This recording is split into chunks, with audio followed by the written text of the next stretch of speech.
कल्याण लोकसभेतील डोंबिवली पाटीदार भवनामध्ये आज महाविकास आघाडीचा मेळावा ठेवण्यात आला। यावेळेस मोठ्या प्रमाणात महाविकास आघाडीचे कार्यकर्ते उपस्थित होते। या मेळाव्यात कल्याण लोकसभेच्या महाविकास आघाडीच्या उमेदवार वैशाली दरेकर यांच्या प्रचारासाठी लोकांसमोर नेमके काय मुद्दे घेऊन जावे या विषयावरती नेत्यात व कार्यकर्त्यात मोठ्या प्रमाणात चर्चा झाली। या दरम्यान कार्यकर्त्यांना संबोधित करताना वैशाली दरेकर यांनी कल्याण लोकसभेत कुठलाच विकास झाला नाही, यांच्याकडून फक्त बॅनरबाजी केली जात आहे। मेट्रोसाठी डिवायडर्समध्ये खड्डे खोदून पिलर उभा करण्यात आला आहे, त्यामुळे डिवायडर्समध्ये मेट्रोचा पिलर उभा राहू शकतो का असा सवाल करत लोकांचा प्रचंड रिस्पॉन्स मिळत असून यावेळेला लोकांना परिवर्तन हवं, त्यासाठी लोक उद्धव बाळासाहेब ठाकरे यांच्या मशालीला मतदान करणार असल्याचे मत दरेकर यांनी मांडले। मुख्यमंत्री एकनाथ शिंदे यांनी पालकमंत्री असताना 2014 साली दत्तक घेतलेल्या अंबरनाथ तालुक्यातील मलंगड परिसरात वाकलन गावात सोयीसुविधांचा अभाव असल्याचा आरोप त्यांनी केलाय। वाकलन गावामध्ये आजही महिला तलावावर धुणी धुतात, गावात पाणी नाही, चांगले रस्ते नाहीत। मुख्यमंत्र्यांनी दत्तक घेतलेल्या गावाची अशी अवस्था असेल तर उर्वरित मतदारसंघाचे काय, असा सवाल वैशाली दरेकर यांनी केलाय। मुख्यमंत्र्यांचे सुपुत्र खासदार श्रीकांत शिंदे यांच्या कल्याण लोकसभेत 13 तारखेला उद्धव बाळासाहेब ठाकरे पक्षाचे पक्षप्रमुख उद्धव ठाकरे हे डोंबिवलीच्या हबप क्रीडा संकुल मैदानात आपली सभा घेणार आहेत, तर 17 तारखेला शरद पवार राष्ट्रवादी काँग्रेस पक्षाचे पक्षप्रमुख शरद पवार हे मुंब्रा कळवा परिसरात सभा घेणार असल्याची कल्याण लोकसभेतील महाविकास आघाडी वैशाली दरेकर यांची माहिती। बरोबर आहे, कारण फक्त विकास झालेलाच नाही आहे, फक्त बॅनर लागलेत, त्यामुळे त्याची चिरफाड करणं गरजेचं होतं, म्हणजे ते बॅनर उतरले जातील। त्याआधीच हा उहापोह होता। आज आपल्या मतदारसंघामध्ये फिरत असताना मला ज्या गोष्टी आढळून आल्या, ज्या समस्या दिसून आल्या, त्याबद्दल मी बोलले आणि त्याच समस्या त्या होर्डिंगवर किंवा बॅनरवर अशा लिहिल्या होत्या जसं काय सगळं क्लिअर झालेलं आहे किंवा सॉल्व झालेलं आहे, परंतु प्रत्यक्षात बघितलं तर तसं काही नाही आहे चित्र।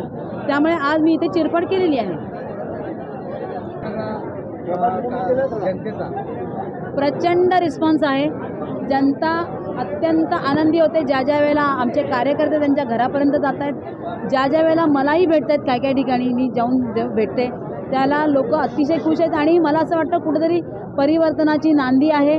लोकांना परिवर्तन हवं आहे आणि लोक यावेळेला म्हणूनच उद्धव बाळासाहेब ठाकरे यांच्या शिवसेनेच्या मशालीलाच मतदान करण्यात। मेट्रोचं काम म्हणता येणार नाही त्याला, हा दिखावा आहे। म्हणजे कसं असतं की आपण हॉटेलमध्ये गेल्यानंतर बघा आपल्याला खूप भूक लागलेली असते, मग त्यावेळेला तो वेटर किंवा जो शेफ असतो, तो शेफ नाही म्हणता येणार पण वेटर जो असतो तो आपल्याला रिकाम्या प्लेट्स आणून समोर ठेवतो आणि मग आपण काय म्हणतो, चला आता जेवण येईल।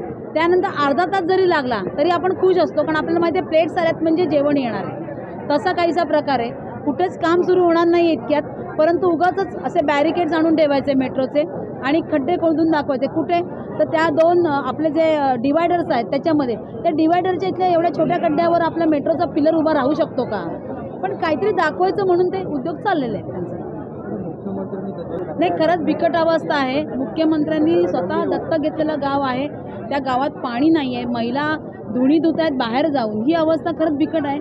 आम्ही बघितलं तर तिथे रस्ते पण चांगले नव्हते। म्हणजे बेसिक ज्या गोष्टी आहेत, आपण ज्याला मूलभूत गरजा म्हणतो, त्या गरजा जर लोकांच्या पुऱ्या पडत नसतील, जर आजही गावातल्या महिलांच्या डोक्यावरचा हंडा गेला नाही आहे, पाण्यासाठीची त्यांची वणवण गेलेली नाही आहे, तर मग हे बाकीच्या गोष्टी बोलण्यात काही अर्थच नाही उरत आहे। तिथे तुम्हाला आत्ताच सांगितलं ना की 13 तारखेला हबप सावळाराम महाराज क्रीडा संकुलामध्ये माननीय उद्धव बाळासाहेब ठाकरे यांची सभा आहे, उद्धवजींची सभा आहे। तशीच 17 तारखेला शरदचंद्रजी पवार साहेबांची सभा आहे मुंब्र्याला। ह्या दोन मोठ्या व्यक्तींच्या सभा आहेत। त्याचबरोबर अनेक इतर पण आमच्या नेत्यांच्या, म्हणजे त्याच्यामध्ये महाविकास आघाडीचे नेते असतील, त्यांच्या सभा उल्हासनगर आणि अंबरनाथपासून ते कळवा मुंब्रापर्यंत होत राहतील। त्याप्रमाणे तुम्हाला अपडेट मिळत राहील। ब्युरो रिपोर्ट डोंबिवली, कलम भूमी न्यूज।